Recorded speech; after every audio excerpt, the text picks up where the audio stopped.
வணக்கம். விஎஸ் ஜோதிடம்.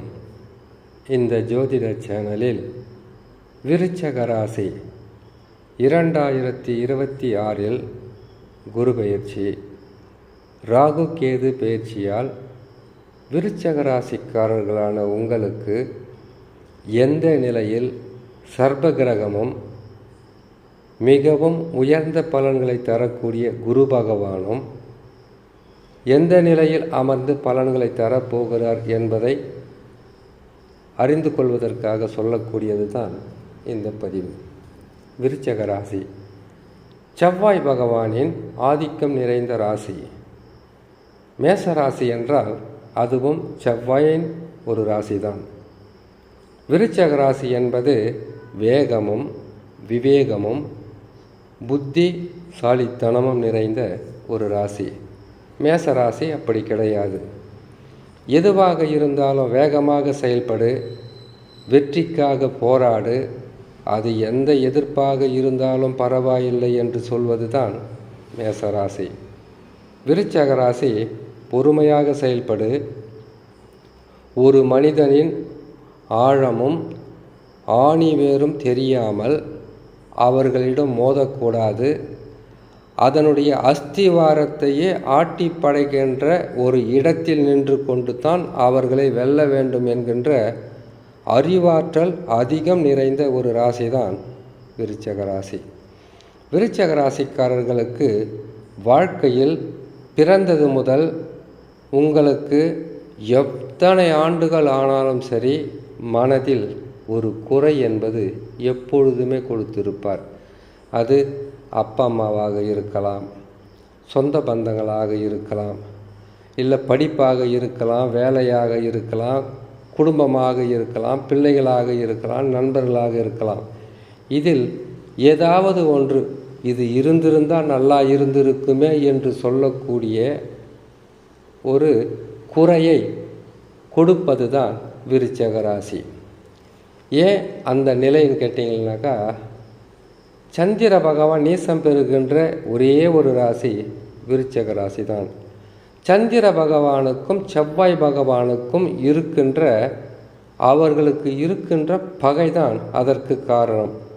செவ்வாயின் வீட்டிற்கு சந்திர பகவான் வந்து அமரும்போது சந்திர பகவானை நீசனாக மாற்றுகின்ற செவ்வாய் பகவான் கடகத்தில் செவ்வாய் பகவான் அமர்ந்தால் செவ்வாய் பகவான் நீசம் பெறுவார். இந்த கிரக பகைத்தான் இதற்கு மிகவும் முக்கியமான காரணம். சரி, குறைகள் இருக்கட்டும், நன்மைகள் என்பது எந்த அளவுக்கு கிடைக்கப் போகிறது குரு பெயர்ச்சி ராகு கேது பெயர்ச்சியால் என்பதை சிறு விளக்கமாக பார்த்து விடலாம். முதலில் குரு பகவான் பெயர்ச்சி பெறுவார் 20/10/2026 அன்று. குரு பகவான் பெயர்ச்சி பெற்றால் விருச்சக ராசிக்காரர்களுக்கு சாதகமா பாதகமா கடுமையான சோதனைகளையும் சாதனைகளாக மாற்றி காட்டி வாழ்க்கையில் வெற்றிகளை பெறுகின்ற இந்த விருச்சக ராசிக்காரர்களுக்கு இந்த குரு பகவான் 10ஆம் இடத்தில் அமருவது என்பது தொழில் மாற்றம், இடமாற்றம், அது மட்டும் இல்லாமல் மாற்றங்களால் முன்னேற்றங்களை பல வகையிலும் அடையக்கூடிய ஸ்தானத்தில் தான் குரு பகவான் அமருகிறார். 9ஆம் இடத்தில் அமர்ந்த குரு பகவான் மிகவும் நற்பலன்களை, எதிர்பாராத தனலாபங்களை, உங்களுடைய செயல்களில் இதனால் வரையில் இருந்த தடைகளும் தாமதங்களும் எதிர்ப்புகளும் ஏளனங்களையும் முறியடித்து வெற்றி பெறுவதற்குண்டான வழியை காட்டிய குரு பகவான் 10ஆம் இடத்தில் அமரும்போது மட்டும் பதவிக்கு ஆபத்து என்று சொல்வதற்கு காரணமே, செய்யும் தொழிலில் பல வகையான இன்னல்களும் கஷ்டங்களும் எதிரிகளையும் எதிர்ப்புகளையும் சந்தித்தே ஆக வேண்டும். காரணம், குரு பகவானுக்கு மிகவும் கெடுதல் செய்யக்கூடிய ஒரு ராசி என்றால், ஸ்தான பலம் என்றால் அதில் 10ஆம் இடமும் ஒன்று. 10ஆம் இடத்தில் இருப்பார். அவருடைய பார்வை பலம் உங்களுக்கு மிகவும் உதவியாக இருக்கும். இருக்கின்ற இடத்தில் பாதகம் என்றாலும் அவர் பார்க்கின்ற 3 பார்வையும் உங்களுக்கு சாதக பலன்களையே தந்துவிடும். அது என்ன பார்வை பார்த்துடலாமா? சிம்ம ராசியில் குரு பகவான் பயிற்சி பெற்று அமருவார். உங்கள் ராசிக்கு 10ஆம் ராசி. சிம்ம ராசியில் அமரும்போது அவருடைய 5ஆம் பார்வை என்பது தனுசு ராசியின் மீது பதியும். குடும்பத்தில் குடும்பம், தனம், வாக்குஸ்தானம் என்று சொல்லக்கூடிய இந்த ஸ்தானத்தில் அவருடைய பார்வை பதிவதினால் பொருளாதார உயர்வு, பணம் கொடுக்கல் வாங்கலில் சிறு பிரச்சனைகள், செய்கின்ற தொழிலில் மாற்றங்களை உருவாக்குவதற்குண்டான வழிகள் உருவாகும். செய்கின்ற தொழிலில் இதனால் வரையில் மறைந்திருந்த எதிரிகளையும் உங்களுக்கு கண்முன்னே காட்டுவதுதான் இந்த ஸ்தான பார்வை பலம். அடுத்ததாக குரு பகவான் சிம்ம ராசியில் அமர்ந்து கொண்டு அவருடைய 7ஆம் பார்வையாக கும்பராசியை பார்ப்பார். கும்பராசி என்பது விருச்சக ராசியான உங்களுக்கு 4ஆம் ராசி. 4ஆம் ராசியில் குருவின் பார்வை படுவதினால் உங்கள் உடல் நலத்தில் மிகவும் கவனமாக இருக்க வேண்டும். அது மட்டுமில்லாமல் இந்த குரு பகவான் பயிற்சி என்பது ஓராண்டு நிலையாக ஒரு இடத்தில் அமர்ந்து தருவாரா என்றால் கிடையாது. 5 மாதங்கள் மிகவும் கடுமையான பலன்களை தருகிறார் என்றால் அதற்கு பிறகு அந்த பலன்கள் முற்றிலும் மாறுபட்டு நற்பலன்களாக கிடைத்துவிடும். அவருடைய கோபதாபங்கள் என்பது பயிற்சி காலத்தில் தான் இருக்குமே தவிர அதற்கு பிறகு மாற்றங்கள் கட்டாயமாக இருக்கும். ஒரு 5 மாதம் மட்டும்தான் இந்த அலைச்சல், திருச்சல், வீடு மாற்றம், இடமாற்றம், உங்களுடைய செய்கிற தொழில் மாற்றம்னு ஒவ்வொன்றாக மாற்றத்தை சந்திக்கக்கூடிய சூழ்நிலையாக இருக்கும். இது குரு பகவான் இருப்பதால் வருவது பலன்கள்.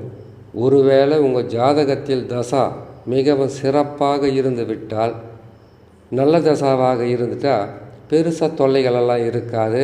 பேருக்கு ஒரு பிரச்சனையாக வந்து போயிடும். அடுத்தது குருவின் 9ஆம் பார்வை என்பது அவருடைய முதல் பார்வை தனுசு ராசி என்றால் 7ஆம் பார்வை கும்பராசியாக இருந்தால் அவருடைய 9ஆம் பார்வை என்பது மேசராசியின் மீது பதியும். மேசராசியின் மீது குருவின் பார்வைப்படுவதால் உங்களுக்கு நோய், கடன், பகை, எதிர்ப்புகள் இருந்தால் அதை கண்டறிந்து அதில் எதையும் மிச்சம் வைக்காமல் அழிக்கக்கூடிய காலகட்டத்திற்கு நீங்கள் வந்துவிடலாம். இதுதான் குரு பகவானின் 9ஆம் பார்வையால் கிடைக்கக்கூடிய பலன். ஆனால் பெருசாக பாதகம்னு சொல்லிட முடியாது. ஓரளவுக்கு கஷ்டங்களையும் நஷ்டங்களையும் அதிகமான போராட்டங்களையும் சந்தித்து வெற்றி பெற்று விடலாம். அதில் எந்த விதமான மாற்றமும் இல்லை. இவருடன் இணைந்து ராகு கேது பயிற்சி 11ஆம் மாதம் 3ஆம் தேதியில் ராகு கேது பயிற்சியும் இருக்குது. 10 நாள் தான் வித்தியாசமே. ராகு கேது பயிற்சி என்பது ராகு பகவான் உங்கள் ராசிக்கு 3ஆம் இடத்தில் அமர்ந்து விடுகிறார். இதனால் வரையில் சுகஸ்தானத்தை பாதித்து வண்டி வாகனத்தில் பிரச்சனையை கொடுத்து உங்களுடைய குடும்பத்தில் குழப்பங்களை உருவாக்கி கொடுத்து கொண்டிருந்த ராகுவும் கேதுவும் உங்களுக்கு மிக பலமாக தைரியம், தன்னம்பிக்கை, விடாமுயற்சி எதுவாக இருந்தாலும் நாம் போராடி வெற்றி பெற முடியும் என்கின்ற மிகவும் பலமான ஸ்தானத்தில் ராகுவும் கேதுவும் அமருவது என்பது விருச்சக ராசிக்காரர்களுக்கு இன்னும் பலம் சேர்க்கும். அது மட்டுமல்ல, விருச்சக ராசிக்காரர்களுக்கு குரு பயிற்சியும் இருக்குது, ராகு கேது பயிற்சியும் இருக்குது. இந்த 3 கிரகங்களில் குரு பகவான் ஒரு 5 மாதங்கள் மட்டும்தான் உங்களுக்கு அலைச்சலை கொடுப்பார், மன உளைச்சலை கொடுப்பார். திடீர் என்று உங்களுடைய தொழில் மாற்றம், வீடு மாற்றம், பல வகையான மாற்றங்களை கொடுப்பார். அதுவும் ஜாதகத்தில் தசா சரியில்லாமல் இருந்தால்தான். தசா நல்ல நிலையில் இருந்து விட்டால் பயம், பதட்டம், எந்த விதமான குழப்பமும் இல்லாமல் உங்களுக்கு வருவதை உடனுக்குடனாக கெடுதலாக இருந்தாலும் தடுத்து காப்பாற்றக்கூடிய மிகப்பெரிய ஒரு சக்தி தசாதான். ஆகையால் விருச்சக ராசிக்காரர்களுக்கு போராட்டமும் இருக்கும், மன கஷ்டமும் இருக்கும். வெற்றியும் இருக்கும், வாழ்வதற்குண்டான வழியும் குருவால் ராகு கேதுவால் கட்டாயமாக கிடைக்கும் என்று சொல்லி இன்னொரு நல்ல பதிவில் உங்களை நான் சந்திக்கிறேன். நன்றி, வணக்கம்.